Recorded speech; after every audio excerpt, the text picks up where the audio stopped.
Anaemia কি? আ এটি হলো একটি রক্তশূন্যতার রোগ।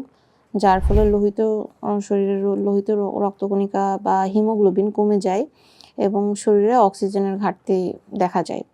আ গর্ভাবস্থায় সাধারণত মায়েদের ৩০-৪০% পর্যন্ত রক্তের পরিমাণ বেড়ে যায়।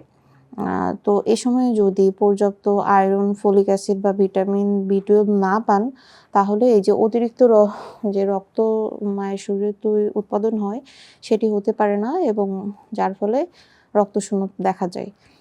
এর লক্ষণ কি হতে পারে? এর লক্ষণ হলো সবসময় দুর্বল লাগবে, আ শরীর দুর্বল হয়ে যায়। আপনার চেহারা দেখে অনেক বেশি ফ্যাকাশে মনে হবে।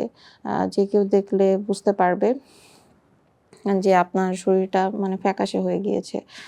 আ তারপর আপনার মাথা ঘোরা ভাব থাকতে পারে, মাথা ব্যথা করবে, চোখে ঝাপসা দেখতে পারেন।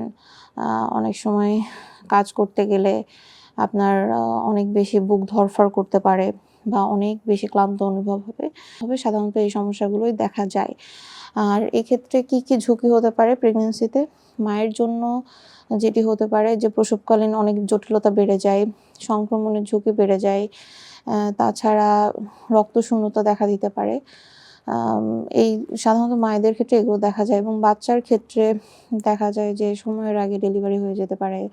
আ বাচ্চার বিকাশে সমস্যা হতে পারে এবং বাচ্চার দেখা যায় অনেক ক্ষেত্রে অনেক সংক্রমণও হতে পারে। এই কারণে এই সময়ের চেষ্টা করতে হবে একদম প্রেগন্যান্সির ফার্স্টের থেকেই আয়রন, ফলিক অ্যাসিড সাপ্লিমেন্ট নেওয়া।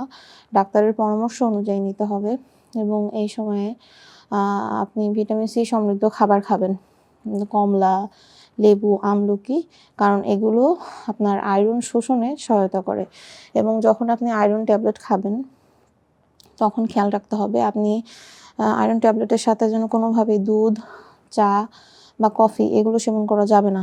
কারণ এগুলো আপনার আয়রন শোষণে বাধা দেয়। সেজন্য এগুলো এভয়েড করতে হবে এবং প্রতিদিন চেষ্টা করবেন আয়রন সমৃদ্ধ খাবার আপনার প্রতিদিনের খাদ্য তালিকায় রাখার। আয়রন সমৃদ্ধ খাবার তো অনেক রয়েছে। আপনার ডিম, কলিজা, তারপর সবুজ শাকসবজি রয়েছে, পালং শাক, আরও অনেক শাকসবজি রয়েছে, আপেল, খেজুর, ডাল, বিট, এরকম অনেক কিছু রয়েছে।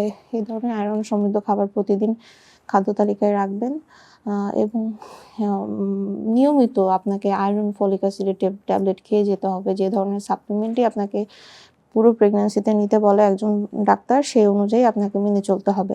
না হলে বাচ্চা ও মায়ের উভয়ের ক্ষতি হতে পারে।